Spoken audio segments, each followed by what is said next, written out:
Although stereotypes linger, a trip to the oral and maxillofacial surgery office is no longer the stressful and painful experience older adults remember. Today's modern oral and maxillofacial surgeons provide patients with a very comfortable surgical environment and appropriate anesthetics to ease their discomfort and anxiety. Most oral and maxillofacial surgery takes place in the OMS office, utilizing minimal sedation, moderate sedation, deep IV sedation, or general anesthesia. The surgeon's intensive anesthesia training, lifelong learning through didactic and hands-on continuing education programs, and their self-regulated office anesthesia evaluations assure that patients receive the safest, most effective anesthesia care available. Anesthesia was essential for the development of oral and maxillofacial surgery. If you think about it, dental extraction is by far the commonest surgical procedure carried out in the world, and probably in every individual country in the world. And to do it in a civilized manner requires anesthesia of some kind. Before we had anesthetics, surgery, first of all, it wasn't performed very often, and when it was kind of barbaric. Many of the early pioneers in our specialty were in fact pioneers in anesthesia in general, because in a way anesthesia developed by way of dentistry. In the 1840s, dentists Horace Wells and William T.G. Morton discovered the anesthetic effects of nitrous oxide and ether.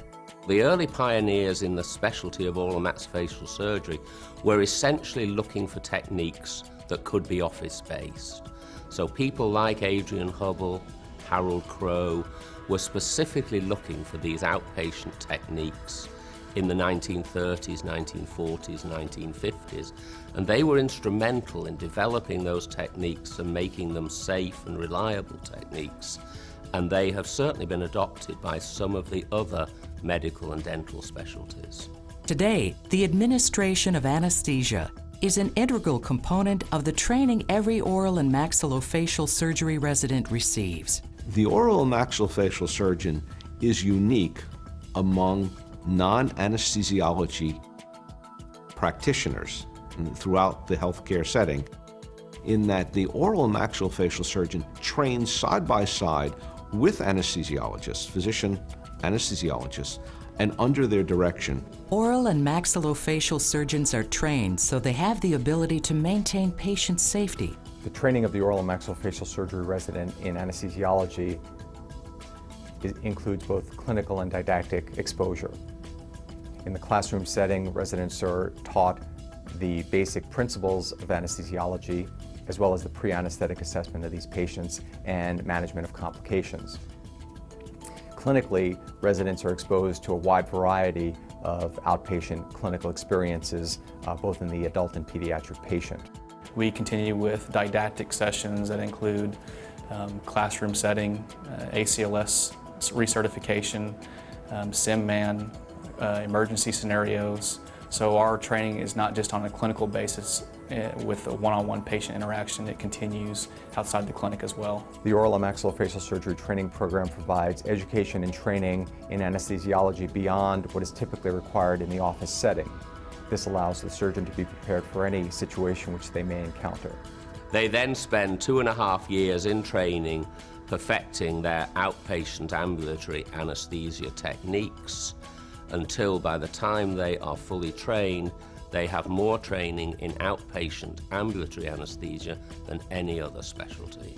The administration of anesthesia is an essential skill that oral and maxillofacial surgeons continue to perfect through a lifetime of continuing education, or CE. Oral and maxillofacial surgeons use a variety of anesthetic agents to ensure the comfort and safety of their surgical patients. The oral and maxillofacial surgery team consists of the surgeon, along with the dental anesthesia assistant and the surgical assistant. The oral and maxillofacial surgeon is ultimately responsible for all aspects of the surgical and anesthesia delivery. We help the doctor in administering the anesthesia. We monitor the patient before, during, and after the surgical procedure. We do go through training as the team, and AMOS has provided some wonderful resources for the dental anesthesia assistant. I enjoy all aspects of oral and maxillofacial surgery, but I enjoy the intensive care that has to be given to a patient who's undergoing office anesthesia. I had an excellent experience with the anesthesia. The team made me feel very comfortable. I had never undergone anesthesia before, but at the same time, they were very informative as to all the steps that I was going through. They made me feel very comfortable. It was essentially a painless procedure. After they had gotten me ready to go, I went to sleep, and next thing I knew, I woke up and the procedure was over. The ASA and AOMS have a good working relationship in terms of preparation and patient safety. One of these areas is the Office Anesthesia Evaluation Manual.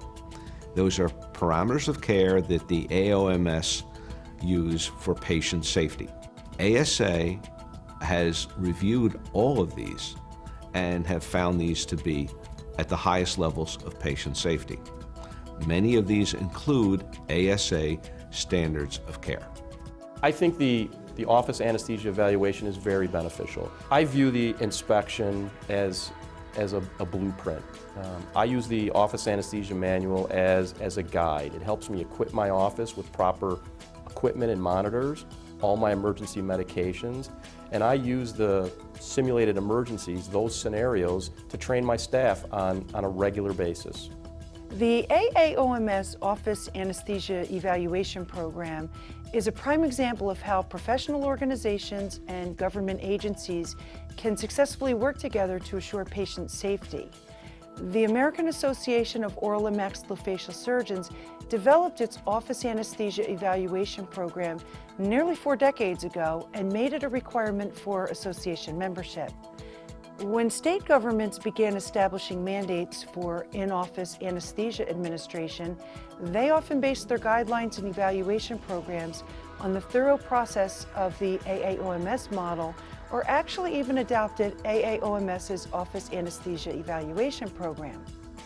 Consequently, when I conduct an anesthesia evaluation of a colleague's office, I do so not only as a representative of our association, but also as an agent of the state of New Jersey.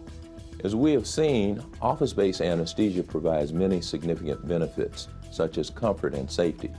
However, none of these is more important than improved access to care for patients. As we know, many patients in our country have little or no insurance coverage, which can put surgical care in a hospital or outpatient surgery center beyond their reach. With the efficiency, flexibility, and reduced cost of office-based anesthesia, these same patients are more able and more likely to have their surgery performed in a comfortable and safe office setting. Office-based anesthesia, as practiced by oral and maxillofacial surgeons, is the safest anesthetic technique available today. With its short-acting agents, its rapid induction, its light level of anesthesia, its rapid recovery, and it has an unparalleled safety record in anesthesia, and I might add, an unparalleled patient acceptance. Patients like this technique.